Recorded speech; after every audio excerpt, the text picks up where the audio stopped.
Sky wave water and amusement park Kakkadampoyil Valamthode Malappuram. Nadukani ചുരത്തിൽ plastic മാലിന്യവും ഭക്ഷണാവശിഷ്ടങ്ങളും തള്ളിയ lorry ഡ്രൈവർക്ക് പിഴയിട്ട് വഴിക്കടവ് ഗ്രാമപഞ്ചായത്ത്. ആന്ധ്രാപ്രദേശ് സ്വദേശിയായ ഡ്രൈവർ രവിശങ്കർ കോന എന്നയാൾക്കാണ് വഴിക്കടവ് ഗ്രാമപഞ്ചായത്ത് ഹെൽത്ത് ഇൻസ്പെക്ടർ 5000 രൂപ പിഴ ചുമത്തിയത്. നാടുകാണി ചുരത്തിൽ ജാറത്തിന് സമീപമാണ് പ്ലാസ്റ്റിക് മാലിന്യങ്ങളും ഭക്ഷണ അവശിഷ്ടങ്ങളും തള്ളിയത്.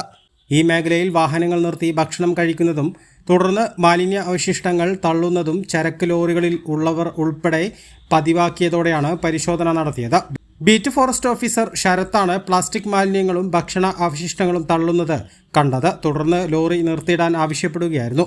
ഇതിനുശേഷം വഴിക്കടവ് ഗ്രാമപഞ്ചായത്ത് അധികൃതരെ വിവരമറിയിച്ചു. ഗ്രാമപഞ്ചായത്ത് അംഗം ഗോപിനാഥും ഹെൽത്ത് ഇൻസ്പെക്ടർ രാഹുലിന്റെയും നേതൃത്വത്തിൽ സ്ഥലത്തെത്തി 5000 രൂപ പിഴ ചുമത്തി തള്ളിയ മാലിന്യം ഡ്രൈവറെ കൊണ്ട് തന്നെ തിരിച്ചെടുപ്പിക്കുകയും ചെയ്തു. വരും ദിവസങ്ങളിലും വനംവകുപ്പും ഗ്രാമപഞ്ചായത്തും ഇവിടെ സംയുക്ത പരിശോധന നടത്തുമെന്ന് അധികൃതർ അറിയിച്ചു.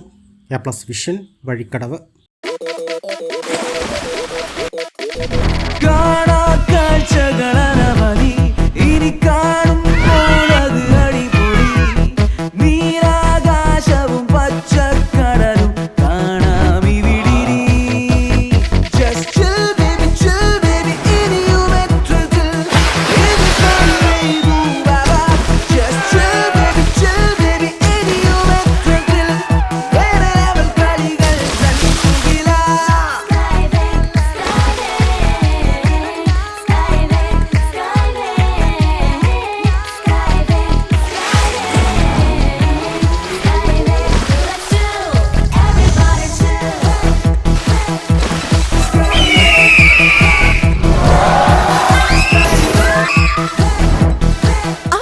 ആഘോഷം, അളവില്ലാത്ത ആനന്ദം.